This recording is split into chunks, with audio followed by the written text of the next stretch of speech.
क्या होता है घर? घर नहीं होता है ईंट, पत्थर, मिट्टी और सीमेंट की दीवारों से बनी किसी इमारत का नाम। घर बनता है जिंदा लोगों से। ये लड़की 8वीं में है, ये लड़की 7वीं में है। बताओ, इन बच्चों का भविष्य खराब हो गया ना। लेकिन क्या हो कि वो घर एक मेहनतकश मजदूर का हो।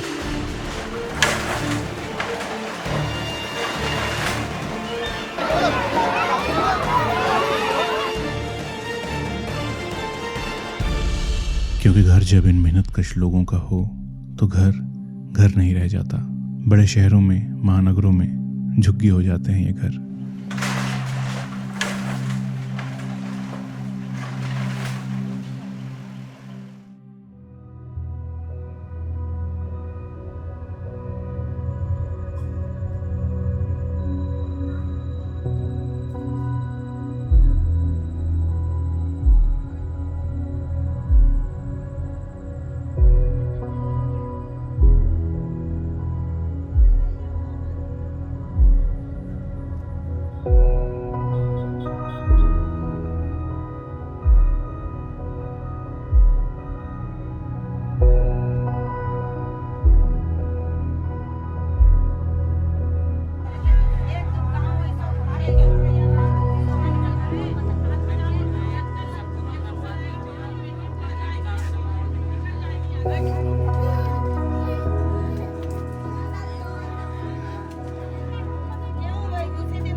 सभी लोगों को सूचित किया जाता है कि आदेशानुसार आप सभी को दिनांक 15 जून 2023 तक एनडीआरएफ की जमीन पर किया गया गैर कानूनी कब्जे को खाली करना है।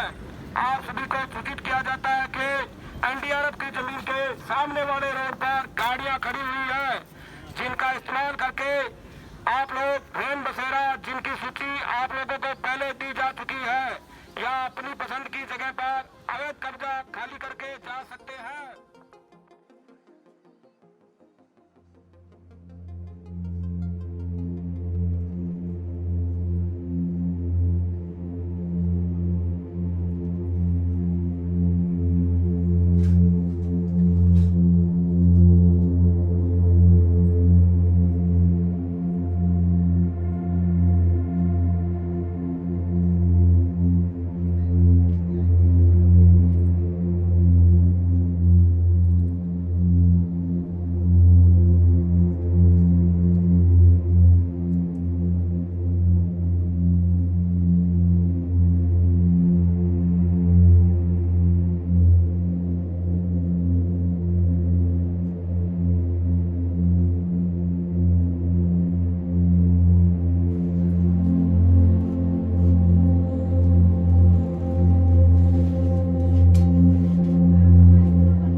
ये लड़का 10वीं पास कर ली है सरगोदा स्कूल से।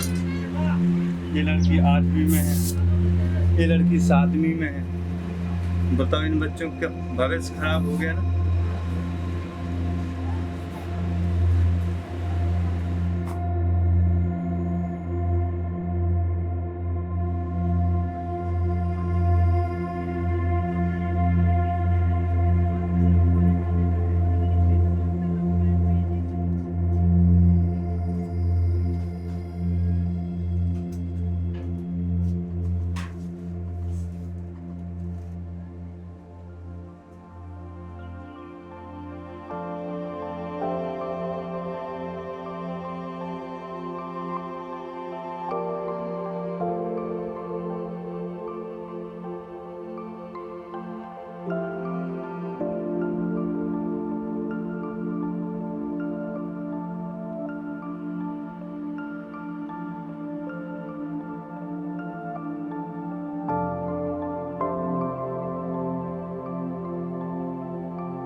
क्या होता है घर? कोई इमारत, एक चारदीवारी या ईंट पत्थर? नहीं, घर नहीं होता है ईंट, पत्थर, मिट्टी और सीमेंट की दीवारों से बनी किसी इमारत का नाम। घर बनता है जिंदा लोगों से। उसमें रहते हैं बच्चे, बूढ़े, आदमी और औरत। उसे बनाते हैं मेहनतकश लोग। कहना गलत नहीं होगा कि खून पसीने की मेहनत से बनता है एक घर। लेकिन क्या हो कि वो घर एक मेहनतकश मजदूर का हो, कूड़ा बीनने वाले का हो, गटर साफ करने वाले का हो, कहीं किसी ढाबे पर काम कर देर रात घर लौटने वाले का हो, देर रात घर से निकलकर सुरक्षा गार्ड की नौकरी पर जाने वाले का हो, सब्जी बेचने वाले का हो, साइकिल ठीक करने वाले का हो, रिक्शा चलाने वाले का हो, किसी ऑटो ड्राइवर का हो, स्टेशन पर शहर भर का बोझ अपने सर पर उठा लेने वाले किसी कुली का हो सकता है वो घर बड़े घर वालों की रसोई में काम करने वाली किसी औरत का हो, उन बच्चों का हो जिन्होंने घर को घर कहा ही ना हो। क्योंकि घर जब इन मेहनतकश लोगों का हो तो घर घर नहीं रह जाता। बड़े शहरों में, महानगरों में झुग्गी हो जाते हैं ये घर। इन झुग्गियों को घर तो नहीं लेकिन मकान बनाने के वायदे भी कईयों ने किए। सालों साल किए, पोस्टर लगाकर किए, भाषणों में किए, चुनावी रैलियों में किए, इन झुग्गियों की गलियों में खड़े होकर किए। लेकिन ये क्या, कौन लोग हैं जो तोड़ रहे हैं ये घर? वही घर जिसे कहते हैं ये झुग्गी और करते हैं मकान बनाने की बात, जो बनता है पाई पाई जोड़कर सिर्फ कई महीनों में नहीं, सालों में। जैसे कि 10 साल या कहो कि 20 साल या फिर 30 साल। कईयों का बीत गया यहीं बचपन और अब उनके बच्चे बनना चाहते हैं डॉक्टर, इंजीनियर, पुलिस या अफसर। शायद वही अफसर जो तोड़ने आए हैं उनका घर। किसी ने सवाल किया, एक झटके में सड़कों पर फेंक दिए गए ये लोग अब कहां जाएंगे? उनको तो पता नहीं, लेकिन कहीं तो जाएंगे। शायद बिखर जाएंगे, कहीं फुटपाथ पर, किसी शेल्टर होम में या कहीं किसी रेलवे स्टेशन के पास। लेकिन ये लोग फिर बनाएंगे एक घर, खून पसीना एक कर, सालों साल लगाकर, पाई पाई जोड़कर। लेकिन क्या फिर नहीं तोड़े जाएंगे इनके घर? या पहले नहीं तोड़े गए हैं इनके घर? ये एक अजीब सवाल है जिसका जवाब इन्हें भी नहीं पता है। लेकिन इन्हें इतना पता है, थोड़े दिनों में इन्हें उम्मीद देने फिर से वही लोग आएंगे। हाँ, वही लोग करेंगे फिर से झुग्गी को मकान बनाने की बात। लेकिन ये झुग्गियां शायद कभी नहीं बन पाएंगे मकान। जिन झुग्गियों को मेहनतकश लोग समझते हैं अपना घर।